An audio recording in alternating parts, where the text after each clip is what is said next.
De retour à bord de Saori. Voilà, et comme prévu, le vent monte. On avait un petit peu d'avance sur le timing, donc on va aller se cacher un petit peu le temps que ça passe. J'ai décidé de la jouer tranquille. Donc voilà, autour de nous, on vient de passer la Ciotat. Donc on a Cassis qui est derrière le tas de cailloux que vous voyez là. Là, on a la Ciotat.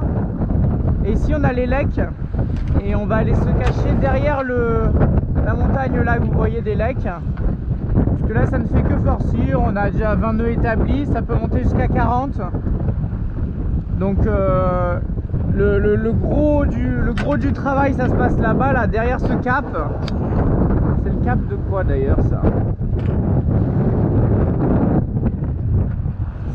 C'est Sifour. C'est Sifour et juste derrière, c'est Toulon en fait. En fait, il y a Toulon qui est juste derrière la montagne qui est là-bas, le cap. Et malheureusement, ça souffle fort là-bas. Et il va falloir attendre encore 2 heures avant que le tout s'inverse et que le vent d'est finisse définitivement de souffler et qu'il soit remplacé par un début de Mistral tout gentillet qui va nous faire passer Toulon et aller rejoindre l'île de Porquerolles, Porquerolles, etc. Voilà. En attendant, on observe, on voit comment ça se passe. Moi, je vais aller me poser un petit peu là-bas, juste derrière. Je vois que ça a l'air un petit peu plus calme, même si de là, on voit pas très bien. Donc voilà, le but, c'est de faire une petite pause pour le moteur. Je vais me mettre au génois. On va faire ça de suite, d'ailleurs. On est comment là, niveau vent? Ouais. Donc, ce qu'on va faire, on va déjà commencer par abattre et ralentir.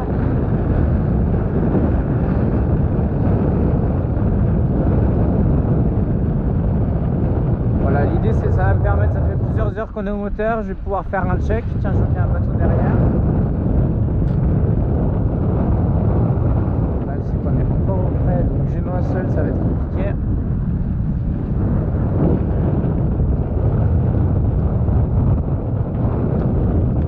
L'idée ça va être de dériver le plus gentiment possible, puisque de toute façon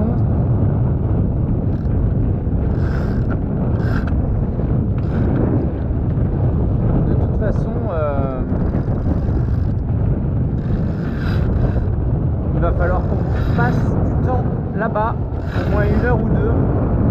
On voit à peu près à quoi ça ressemble. On va se laisser comme ça pour voir les casiers, c'est parfait.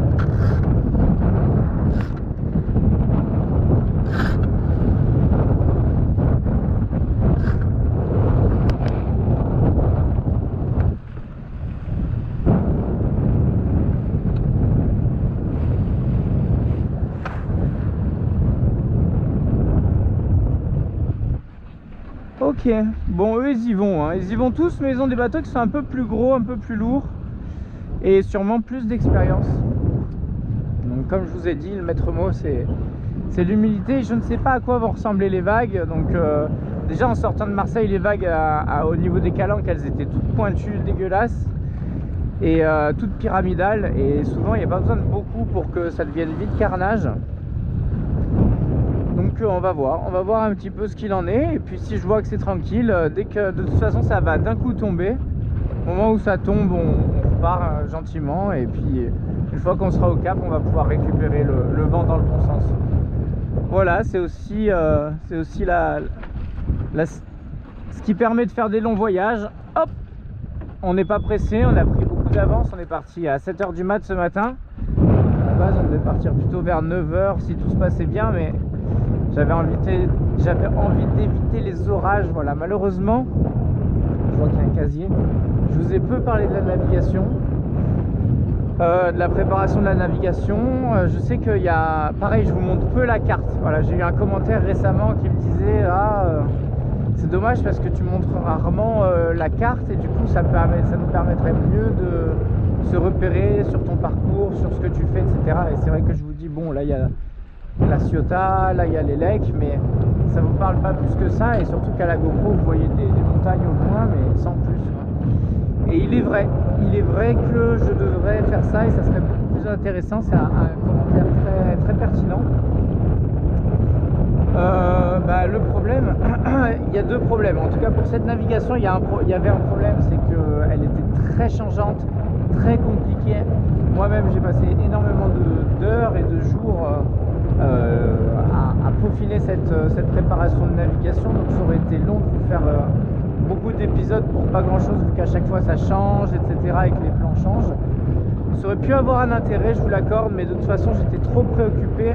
La météo était trop vilaine, trop changeante pour que voilà, il y a des priorités et du coup il y aura d'autres occasions, il y en a déjà eu et il y en aura d'autres, hein. Des préparations de navigation, il y en a quand même pas mal déjà sur la chaîne, surtout en Atlantique. Je pense que c'est là où c'est le plus intéressant, mais quand même, voilà, une fois que j'aurai bien appréhendé la Méditerranée, je pourrais vous faire aussi des belles préparations de navigation. Pour l'instant, je découvre, donc je ne vais pas vous enseigner des choses ou vous partager des choses, des retours d'expérience, alors que je suis encore en découverte. Et par la suite, on verra un petit peu. Il y aura d'autres occasions, des moments où je suis un peu plus tranquille. Voilà. Même si cette navigation-là était passionnante à préparer et il y a vraiment, on a passé plein de petits couloirs déjà. Il y a eu 12 milliards de moments différents, avec des moments face au vent, des moments de vent de travers, des moments vent fort, des moments pétole. On a toujours, en plus de ça, vu que le vent change tout le temps, la mer a toujours de l'avance sur le vent. Alors du coup, vous avez chopé de la grosse mer quand il y a la pétole. Après, vous avez du vent enfin, c'est toujours décalé entre la mer et le vent. Donc ça aussi, c'est particulier. Le casier, il est passé. Et donc voilà. Et puis après, deuxième chose aussi par rapport à encore à 18 nœuds, petite rafale. Bon, on va voir un petit peu comment ça se passe. En tout cas, deuxième chose par rapport à la carte, quelque chose de beaucoup plus pragmatique malheureusement, c'est que pour vous faire des beaux exercices de carte et pour vous expliquer, que ça soit bien clair, bien lisible, pour que vous n'ayez pas le vent, pour que ça soit bien clair, bien lisible, en tout cas, il faut que j'ai une carte papier. Comprenez bien que filmer la tablette, c'est nul, quoi. Donc il me faut une carte papier. Et le problème, c'est que je voyage trop, je bouge beaucoup trop.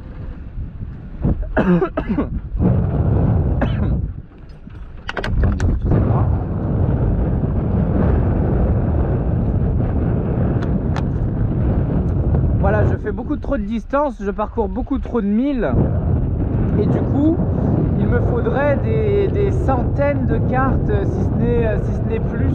C'est ça le problème, c'est que de l'Angleterre jusqu'ici, ça fait je ne sais combien, plusieurs centaines de cartes, puisque à chaque fois, le problème des cartes papier, c'est qu'il faut une carte précise, donc il faut une échelle qui soit petite.